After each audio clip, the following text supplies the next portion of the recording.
Portion des Écritures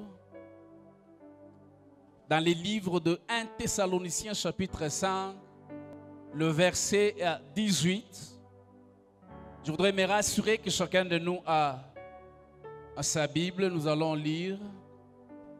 La Bible dit ceci: rendez grâce en toutes choses, car c'est à votre égard la volonté de Dieu en Jésus-Christ. J'aimerais revenir. Rendez grâce en toutes choses, car c'est à votre égard la volonté de Dieu en Jésus-Christ. Est-ce que nous pouvons acclamer la parole de Dieu? Alors nous bénissons le Seigneur ce matin pour ce jour. Comme nous l'avons dit, à la faveur de Dieu, nous avons pris l'habitude d'avoir les actions de grâce au mois de décembre et au mois de juin. Et aujourd'hui, nous avons une journée spéciale. Alors la fois passée, lorsque nous avions donné les thèmes au mois de décembre, c'était juste te dire merci. Mais les sous-thèmes que j'ai choisis ce matin s'intitulent comme ceci: la puissance surnaturelle des actions de grâce. Quelqu'un peut se poser la question de savoir pourquoi ce sous-thème, la puissance surnaturelle des actions de grâce. C'est simple. Ce sous-thème, ce matin, nous amène à la découverte du côté surnaturel des actions de grâce. Avant d'aller plus loin, j'aimerais juste mettre une fondation par rapport à cette expression action de grâce. J'aimerais donner la définition, mais j'aimerais aller dans 4 directions pour me faire comprendre. Premièrement, l'action de grâce vient du mot hébreu shelem, qui signifie offrande, des paix, des sacrifices, plutôt offrande de paix ou des sacrifices volontaires, des remerciements. Ça, c'est la première des choses.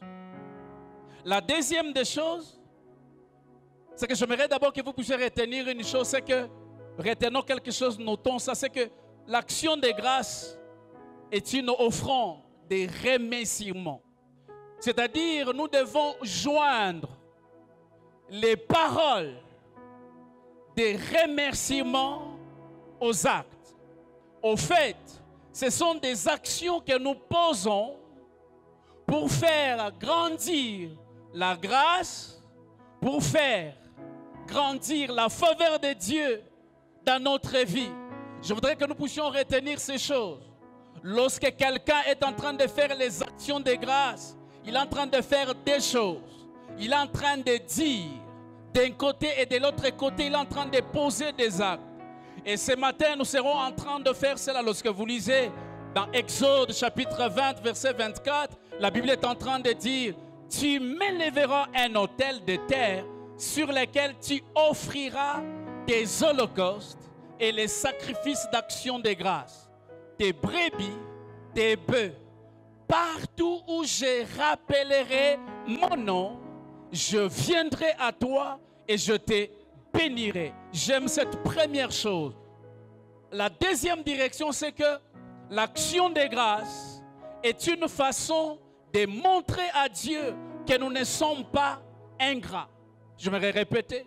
L'action de grâce est une façon de montrer à Dieu que nous ne sommes pas ingrats. Nous remercions Dieu pour les 6 mois passés, c'est-à-dire décembre à aujourd'hui, 6 juin, les dimanches. En les faisant, frères et sœurs, lorsque nous serons en train de le faire ce matin, nous provoquons sa faveur pour les 6 mois à venir qui va nous amener au mois de décembre. Je prie et je déclare ce matin: laisse que quelqu'un rende grâce à Dieu et que cela permette à Dieu de lui donner sa faveur tout au long des 6 mois qui nous restent. La troisième direction, c'est que l'action de grâce est un ensemble d'actes d'un vrai enfant de Dieu qui se sent redevable vis-à-vis de Dieu, qui les reconnaît comme la source des bienfaits et décide volontairement de poser un acte en retour. Est-ce que quelqu'un m'a saisi? Je voudrais dire la quatrième des choses. La quatrième des choses ou la quatrième direction, elle est très importante parce que c'est sur base de cette quatrième direction que je vais baser mon message de ce matin. Et je prie qu'alors que nous sommes en train de suivre ce message, que quelqu'un sorte ce matin transformé, que la vie de quelqu'un soit touchée au travers de ce message que nous sommes en train de donner ce matin. La quatrième des choses, comme je l'ai dit, c'est par là commence mon message.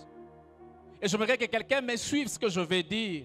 C'est que l'action de grâce, lorsque j'ai fait une étude de Genèse à l'Apocalypse et que j'ai examiné ma propre vie, je suis parvenu à concevoir cette définition.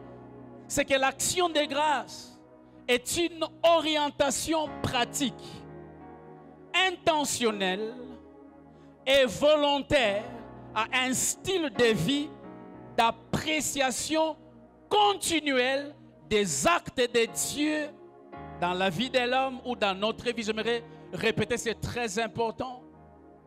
L'action de grâce est une orientation pratique, intentionnelle et volontaire à un style de vie d'appréciation continuelle des actes de Dieu dans la vie de l'homme. Ça veut dire tous les jours de notre vie, lorsque nous nous réveillons, nous commençons à apprécier les actes de Dieu dans notre vie. Nous sommes en train de lui rendre gloire. Nous sommes en train de les glorifier dans notre vie. C'est un style de vie. Je n'attends pas seulement un moment spécial pour venir faire les actions de grâce, mais tous les jours, c'est un style de vie, c'est intentionnel, c'est volontaire, d'apprécier continuellement les dieux qui m'ont créé. Alléluia. Est-ce que quelqu'un m'a saisi? Vous allez comprendre. Frères et sœurs, nous devons comprendre ce matin que les actions de grâce sont l'une des clés dans la vie du chrétien pour libérer la puissance surnaturelle. Lorsque vous lisez la Bible, de l'Ancien au Nouveau Testament, partout où il y a action de grâce, il y a la puissance surnaturelle qui s'est manifestée. Et aujourd'hui, j'ai été touché lorsque Dieu m'a ouvert les yeux sur la puissance des actions de grâce. C'est-à-dire qu'on pouvait arriver dans certaines situations compliquées. Ces moments-là, Dieu ne te demande pas de prier, de faire quoi que ce soit, mais il veut que tu rendes grâce, afin que le surnaturel puisse se manifester dans notre vie. Frères et sœurs, j'aimerais dire une chose, c'est que les actions de grâce ne sont pas quelque chose d'occasionnel. Mais ça doit être un style de vie. Lorsque je parle d'occasionnel, c'est comme aujourd'hui, nous sommes les 6. C'est occasionnel, nous allons avoir encore au mois de décembre. Mais lorsque je suis en train de prêcher ce matin, ça c'est une rencontre qui nous réunit. Mais ma prière ce matin, que lorsque nous allons sortir et rentrer chez nous, que la vie des actions de grâce soit un style de vie pour chacun de nous. Et en le faisant, je suis sûr que vous allez expérimenter la puissance surnaturelle de Dieu dans votre vie, que ce soit dans votre santé, que ce soit dans ce que vous êtes en train de faire. Je prie que ce soit un style de vie. Je voudrais que nous puissions revenir maintenant au passage que nous avons lu dans 1 Thessaloniciens, chapitre 5, verset 18. La Bible est en train de dire, il dit, rendez grâce en toutes choses, car c'est à votre égard la volonté de Dieu en Jésus-Christ. J'étais touché par cette lecture. Dans ce passage, on est en train de nous montrer que les actions de grâce font partie de la volonté de Dieu. Lorsque vous êtes en train de pratiquer ces cultes, vous êtes en train d'accomplir la volonté de Dieu. Frères et sœurs, lorsque vous lisez attentivement ces passages, il y a des éléments qui frappent et qui retiennent l'attention. ou qui a retenu mon attention. La première des choses que j'ai constatées, la Bible dit ceci, lorsque vous lisez la phrase, rendez grâce. Rendez grâce. Cette phrase fait allusion à un ordre donné, à un impératif. Frères et sœurs, par le Saint-Esprit au travers Paul, Dieu nous donne l'ordre de rendre grâce dans notre vie tous les jours. Et ici, j'aimerais vous dire que Dieu n'est pas en train de nous supplier pour que nous puissions faire des actions de grâce. Étant maître de notre vie, étant conscient de ce qu'il fait tous les jours dans notre vie, Dieu exige de nous. Il nous donne l'ordre chaque jour dans notre vie que nous puissions rendre des actions de grâce. Je disais, Dieu n'est pas en train de vous supplier, rendre une action de grâce. Alors, tu dois. Il ne te supplie pas. Parce que c'est un impératif. Qu'est-ce qu'un impératif? J'ai aimé. Un impératif, c'est ce qui contient et exprime un ordre à quoi on doit se soumettre. C'est qu'en tant qu'enfant de Dieu, par rapport aux actions de grâce, ça doit être un style de vie à laquelle nous devons nous soumettre. Dis à ton voisin, frères et sœurs, soumets-toi au style de vie des actions de grâce. Dis-lui. Et ajoute en disant, en faisant les actions de grâce, tu es en train d'accomplir la volonté de Dieu. La deuxième des choses, c'est que l'impératif, c'est ce qui a un caractère d'autorité. Donc lorsque Paul est en train de dire ces choses, il est revêtu de l'autorité de Dieu pour parler aux chrétiens de Thessalonique. Et je prie ce matin qu'alors que nous allons sortir dans cet endroit, que cette vie, ce style de vie d'action de grâce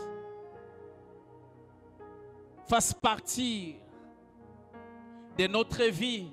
Et la dernière chose, c'est qu'un impératif, c'est ce qui est urgent, nécessaire, qui s'impose en raison de lois naturelles et logiques. Frères et sœurs, dis encore à ton voisin, rendre grâce, c'est la volonté de Dieu. Dis-lui encore, ça doit être un style de vie. La deuxième des choses que j'ai constatées dans ces passages, c'est la Bible dit ceci: rendez grâce en toutes choses. Remarquez ceci.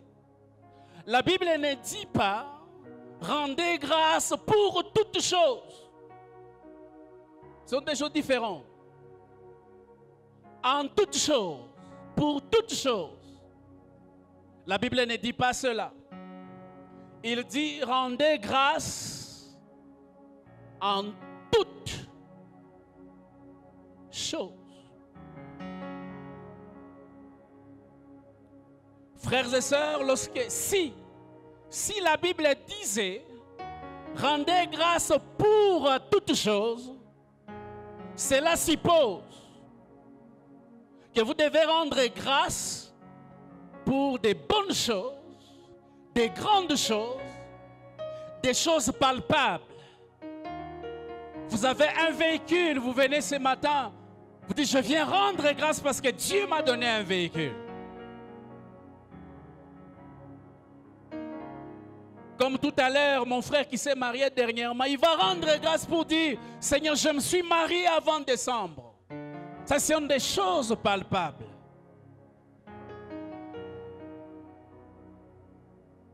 Mais pourquoi la Bible ne dit pas ça? Parce que si la Bible disait cela, ça veut dire, si ce culte nous l'avons organisé, ça veut dire, il n'y a personne qui a traversé des moments difficiles. Donc vous tous qui êtes venus, si vous avez que des bonnes choses à rendre témoignage.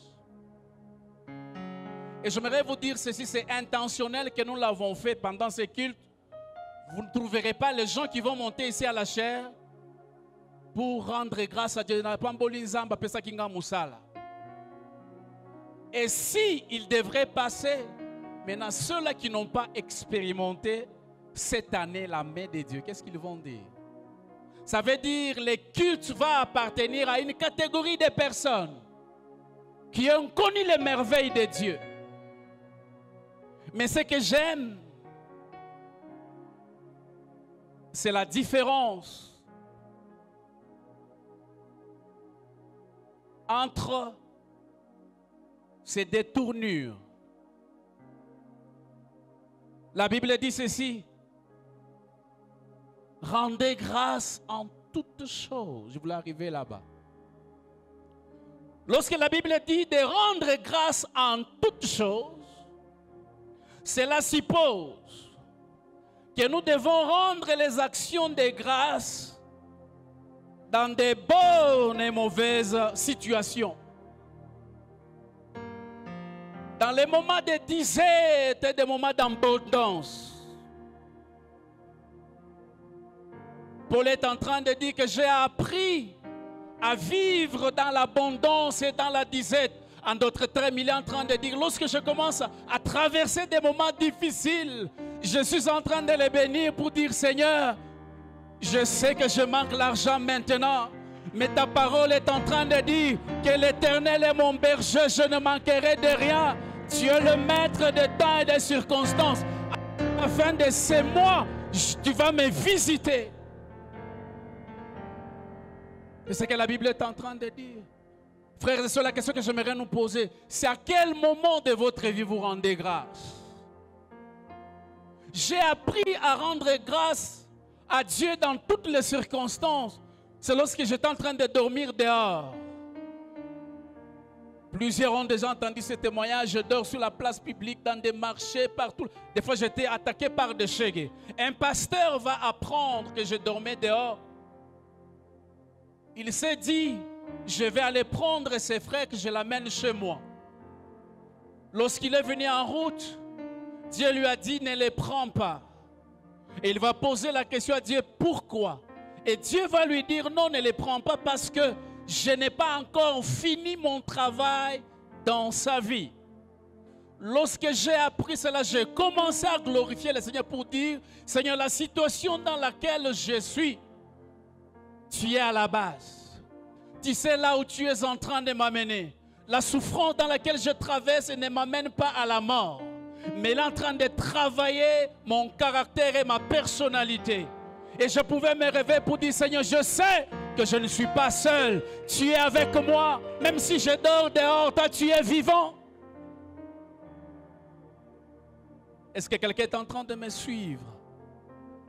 Si quelqu'un est en train de suivre, il peut acclamer le Seigneur. Ce que j'aime, c'est ce que cette version améliorée est en train de dire. Cette version dit ceci, dit, rendez grâce à Dieu dans toutes les circonstances. Il veut dire dans les circonstances mauvaises ou bonnes. J'ai appris à lui rendre grâce.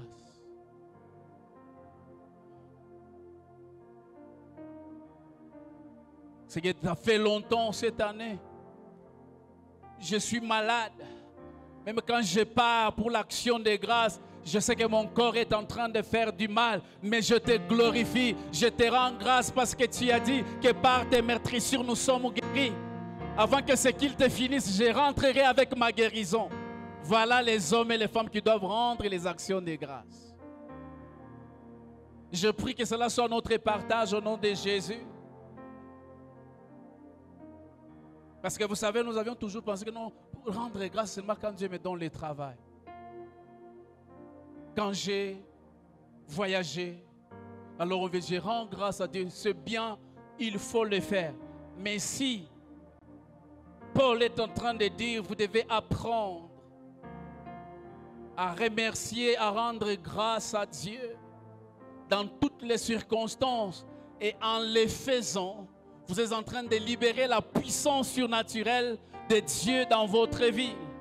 Ça veut dire, peu importe la situation dans laquelle je suis, je rentre des actions de grâce à mon Dieu. Alléluia. Est-ce que quelqu'un comprend? Frères et sœurs, un jour, je me posais la question, qu'est-ce que je vais dire? J'étais parti dans un deuil, je devrais prêcher. Il y avait un jeune étudiant très brillant, il a fait la plus grande distinction. Lorsqu'il a été collé, un mois après, il est mort, il est tombé puis il est mort. Et la famille était brisée.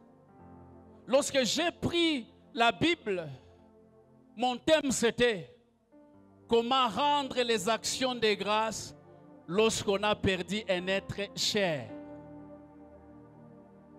Frère, Ola Linzala, est-ce que vous pouvez rendre grâce à Dieu? Babengani, on a université, est-ce que vous pouvez rendre grâce à Dieu? Vous apprenez que votre mari a commencé à vous tromper, est-ce que vous allez rendre grâce à Dieu? À quel moment de notre vie nous rendons des actions de grâce? Frères et sœurs, ce que j'ai appris, c'est lorsque on rend des actions de grâce dans des moments difficiles et compliqués. C'est souvent dans ces moments-là que vous commencez à voir la main de Dieu en train d'agir.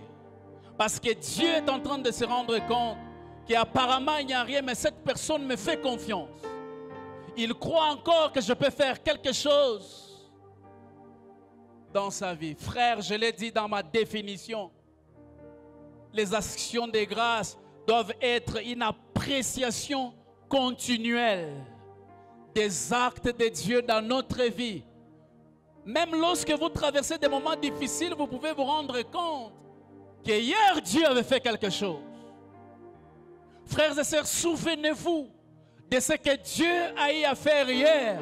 Et aujourd'hui, rendez-lui grâce parce que demain, il va faire encore. Alléluia. Paul en parlant, il dit, cela c'est la volonté de Dieu pour vous. Et j'aimerais dire, tout celui qui a reçu Jésus comme Seigneur et Sauveur est appelé à rendre des actions de grâce. Alléluia. Frère, j'aimerais que vous puissiez noter cette chose très importante. Frères et sœurs, Dieu attend tes actions de grâce pour parfaire ses plans et ses objectifs pour ta vie. J'aimerais répéter. Dieu attend des actions de grâce venant de toi pour parfaire ses plans et ses objectifs pour ta vie. Ainsi, j'aimerais dire, si vous voulez que Dieu puisse parfaire ses plans, ses objectifs pour votre vie, faites des actions de grâce à un style de vie. Dis à ton voisin, fais des actions de grâce à un style de vie. Il y a un passage qui m'a toujours touché, où Jésus est en train d'enseigner sur l'obligation des actions de grâce dans la vie des enfants de Dieu. Lorsque vous commencez à lire Luc chapitre 17 à partir du 13e verset, la Bible est en train de dire ceci. On parle des lépreux. La Bible dit, ils élevèrent la voix et dirent, Jésus, Maître, aie pitié de nous. Dès qu'il les a entendus, il leur dit, allez vous montrer au sacrificateur. Et pendant qu'ils y allaient, il arriva qu'ils furent guéris. L'un d'eux, se voyant guéri, revint sur ses pas, glorifiant Dieu à haute voix. Le verset 16 dit ceci, il tomba sur sa face aux pieds de Jésus et lui rendit grâce. Écoutez la suite. On dit que c'était un Samaritain. Jésus prenant la parole dit, les 10 n'ont-ils pas été guéris? Et les 9 autres, où sont-ils? Frères et sœurs, au milieu de nous, il y a des gens qui ont profité de quelque chose de Dieu, bakenda bazongate. Donc on sent que Jésus exige ça. Il dit baza wapi. Frères et sœurs, Dieu te cherche. Tu es où avec les actions de grâce?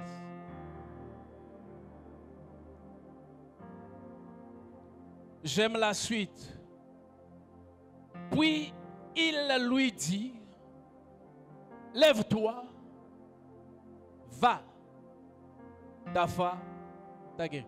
Bizarrement, Jésus utilise que celui qui est revenu, c'est un Samaritain. Lorsque vous lisez le Nouveau Testament, vous allez vous rendre compte que les Samaritains et les Juifs ne s'attendent jamais. Ils sont en conflit perpétuel. Il y a le racisme, il y a toutes ces choses. Mais ce qui m'a touché, c'est cet homme qui a bénéficié de la grâce de Dieu. Il n'est pas juif. Il est rentré vers le maître pour lui dire merci.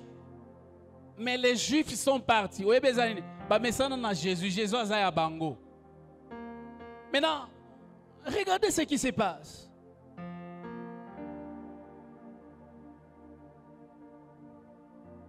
Les 10, lorsqu'ils sont venus auprès de Jésus, ils ont expérimenté la guérison. Ça veut dire qu'ils ont été purifiés. Mais quelqu'un dira, bon, ça ne change rien. Ils sont tous guéris. Est-ce que les paroles que Jésus a dit, écoutez ce qui se passe ici. Lorsque cet homme est arrivé, Jésus lui dit, lève-toi, ta foi t'a guéri. Frères et sœurs, vous connaissez, vous avez déjà lu ou vu dans un documentaire. Lorsque vous avez la lèpre, il y a des membres de votre corps qui tombent. Les doigts, des fois même les nez. Les oreilles, il n'y en a pas. Je suis sûr que lorsqu'ils étaient en train de marcher, ils se sont rendus compte que la lèpre s'est arrêtée, ils étaient purifiés. Mais ils se sont retrouvés avec d'autres membres qui ne sont pas là.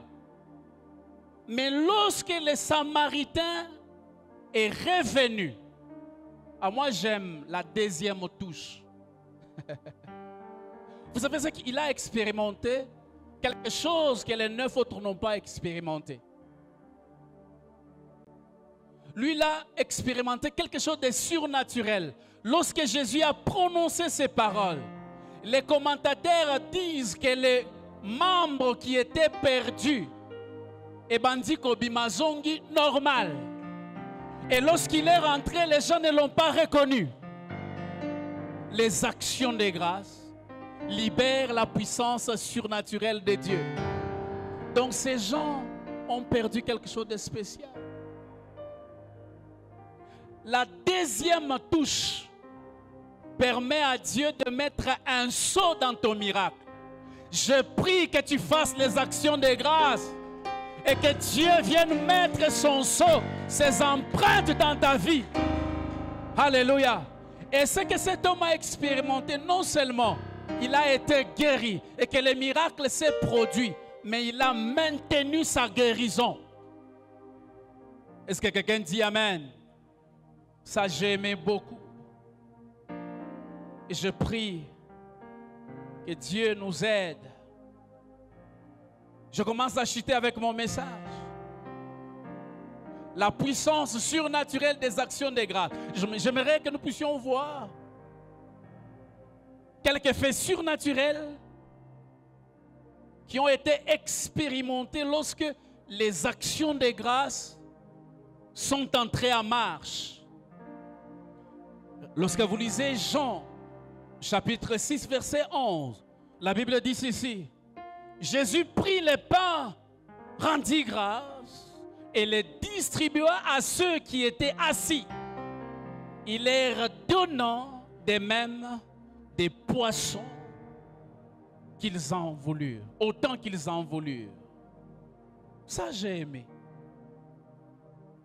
La leçon ici, c'est que dans ces contextes, les actions de grâce libèrent la puissance surnaturelle de la provision et de la multiplication. Est-ce que quelqu'un est en train de me saisir? Frère, avec les peu que vous avez, lorsque vous rendez grâce, écoutez, lorsque vous lisez dans les autres évangiles, le miracle n'a pas commencé dans les mains de Jésus. Jésus a rendu grâce. Il a remis les 5 pains et les 2 poissons. C'est dans les mains des apôtres que la multiplication a commencé à se manifester. Ça veut dire ceci. Ce que vous ne donnez pas en action de grâce à Dieu ne peut ni se multiplier, ne peut ni produire la provision. Est-ce que quelqu'un m'a saisi? Frères et sœurs, j'aimerais répéter. Ce que vous ne dédiez pas à Dieu en action de grâce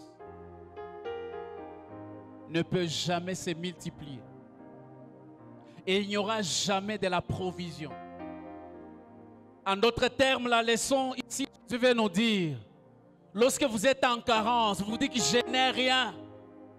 Rendez grâce en me remettant le peu que vous avez.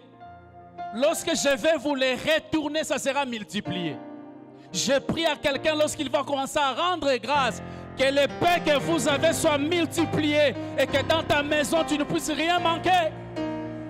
Est-ce que quelqu'un dit Amen? La deuxième chose, lorsque nous lisons dans Jean chapitre 11, à partir du verset 41, je suis touché. La Bible dit ceci, qu'ils ôtèrent donc la pierre, et Jésus leva les yeux en haut et dit, Père, je te rends grâce. Est-ce que tu m'as exaucé? Le verset 23 dit ceci, ayant dit cela, il criait d'une voix forte, Lazare sort. Le verset 44 dans sa partie B dit ceci, et les morts sortis. Très, très, très, très, très. Frères et sœurs qui me touchent, c'est que Jésus rend grâce dans une situation catastrophique de désespoir. La mort est là, 4 jours. Frères et sœurs, s'il y a la mort dans votre vie, 4 jours, ça pourrait. Est-ce que pouvez-vous rendre grâce à Dieu? Là, vous comprenez que les actions de seulement quand nous avons, mais même dans des moments désespérés, dans les moments de mort, dans les moments d'angoisse, de ténèbres, je prie que quelqu'un qui va se retrouver devant une situation chaotique, une situation de mort, frère, j'aimerais te rassurer. Lorsque tu vas faire confiance à Dieu, tu commences à rendre grâce pour dire que cette mort n'est pas pour l'humiliation, mais c'est pour la gloire de Dieu. J'aimerais t'informer que ton Lazare va être ressuscité. Frères et sœurs, la leçon ici, c'est que les actions de grâce libèrent la puissance surnaturelle de la résurrection. De sorte que, lorsqu'il y a des situations chaotiques et de désespoir ou de mort, les actions de grâce amènent toujours la lumière là où il y a les ténèbres. Je prie que la lumière de Dieu vienne dans ta vie. Lorsque tu vas rendre des actions de grâce dans des moments sombres, frères et sœurs, ça marche. Je me suis souvenu un jour, j'ai rendu les actions de grâce. J'avais chassé mes enfants à l'école. J'ai rendu, j'ai dit Seigneur, waouh. Et c'était le même jour, quelqu'un m'appelle, il me dit, Pasteur Nazoya, au Sambela Ponanga, na Sambeli Boé. J'ai un petit rien, quand j'ouvre, c'était $2000. Alléluia. Zamba terrible. J'aimerais vous dire, lorsque nous avons fait les calculs, c'était exactement l'argent que nous avions besoin pour la maison. Il restait, je crois, quelque chose de 300, on a fait la provision. Frères et sœurs, ça marche les actions de grâce. Est-ce qu'on peut acclamer les Seigneurs?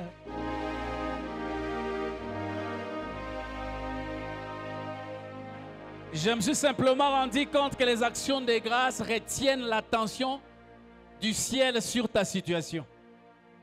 Les actions de grâce retiennent l'attention de Dieu, l'attention du ciel sur ta situation, sur ta vie. La troisième chose, Actes chapitre 4, versets 29 à 31. J'aimerais qu'on les lise, parce que je suis à la fin de mon message. Actes chapitre 4, verset 29. La Bible dit ceci. Ici, les apôtres, on les a interdits de prêcher dans le nom de Jésus. Et pendant ce temps, Jésus n'est plus.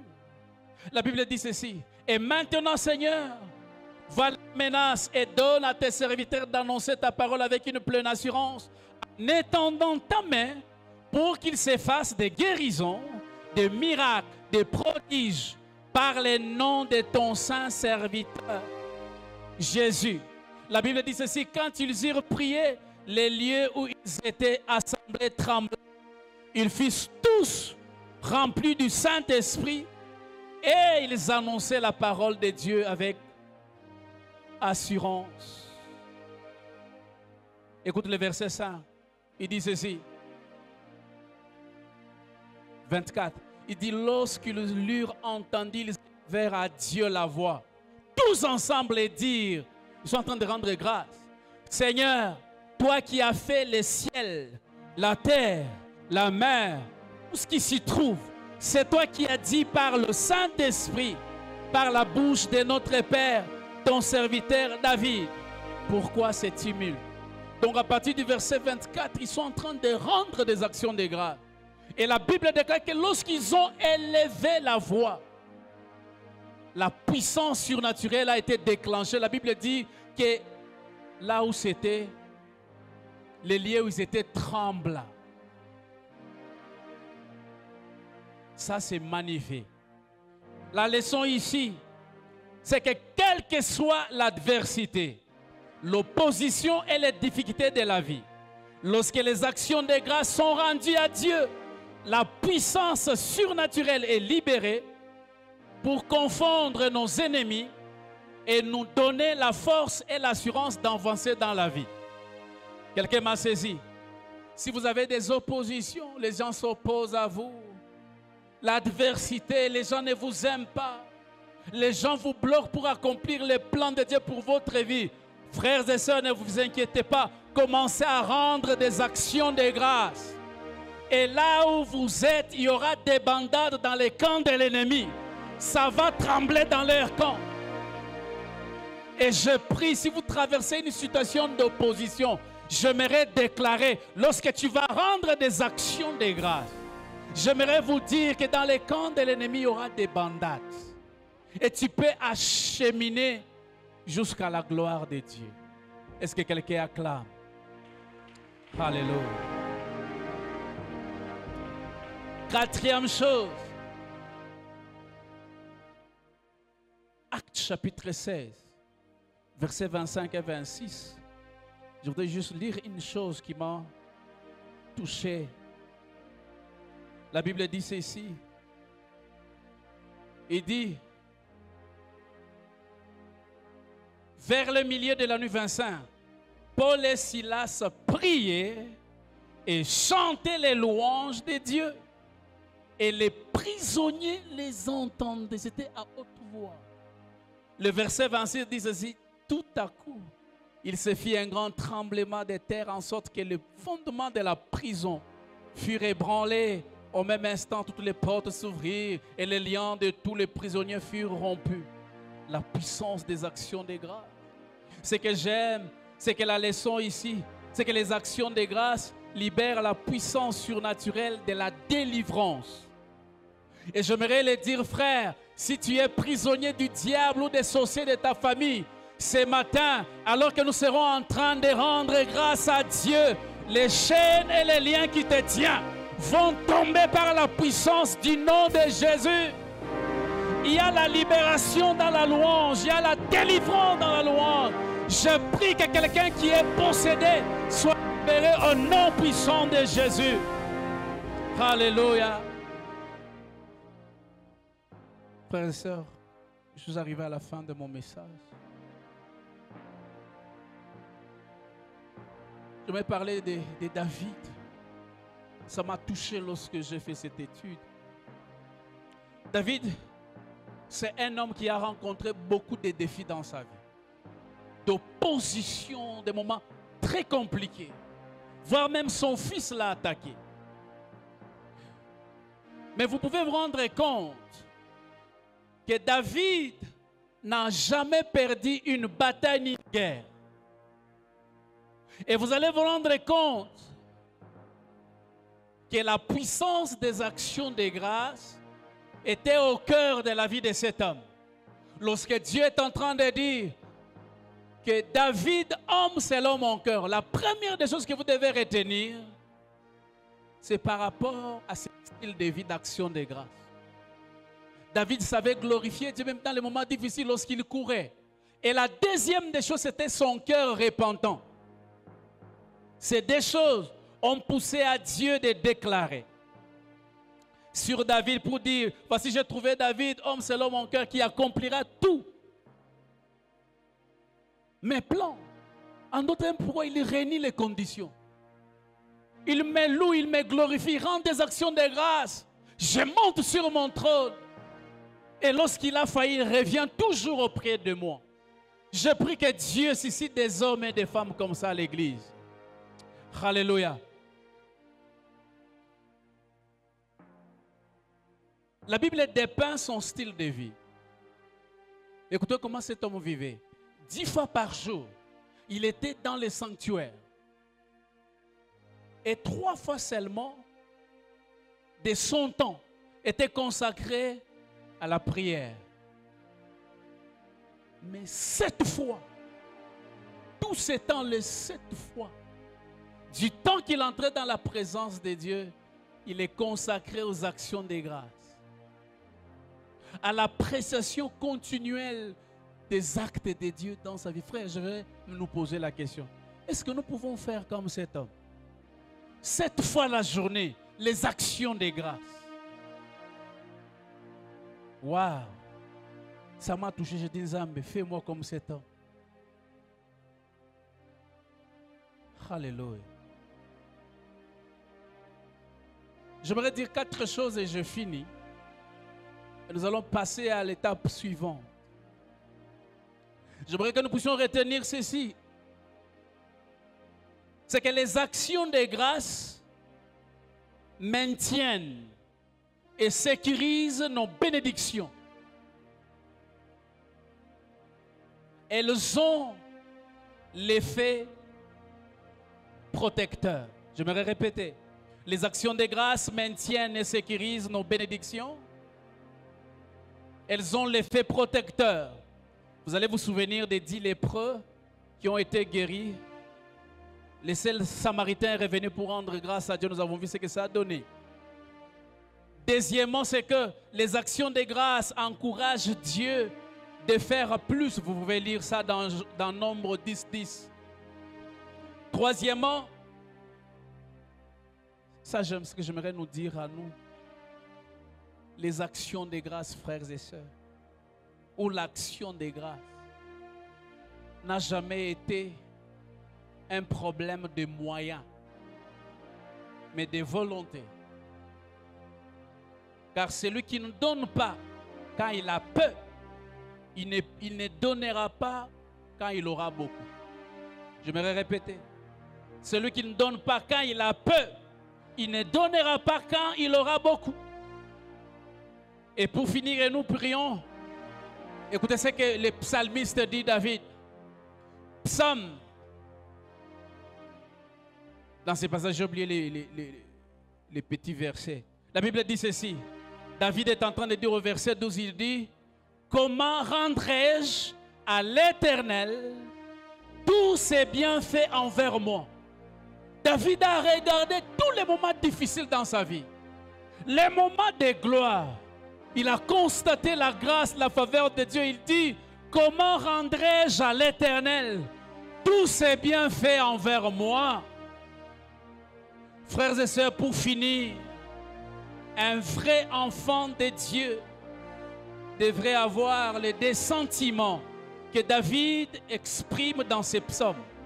Premièrement, David se sent redevable vis-à-vis de Dieu. Deuxièmement, il se donne l'obligation de poser un acte. Que Dieu bénisse sa parole. Est-ce que nous pouvons acclamer le Seigneur? Est-ce que quelqu'un peut se lever? Est-ce que tu peux commencer à glorifier le Seigneur?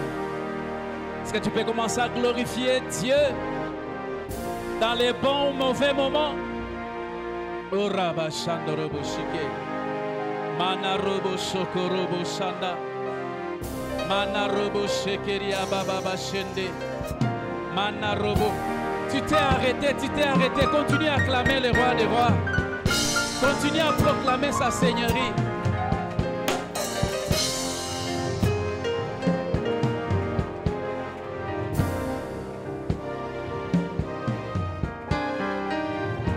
Parce qu'il vit,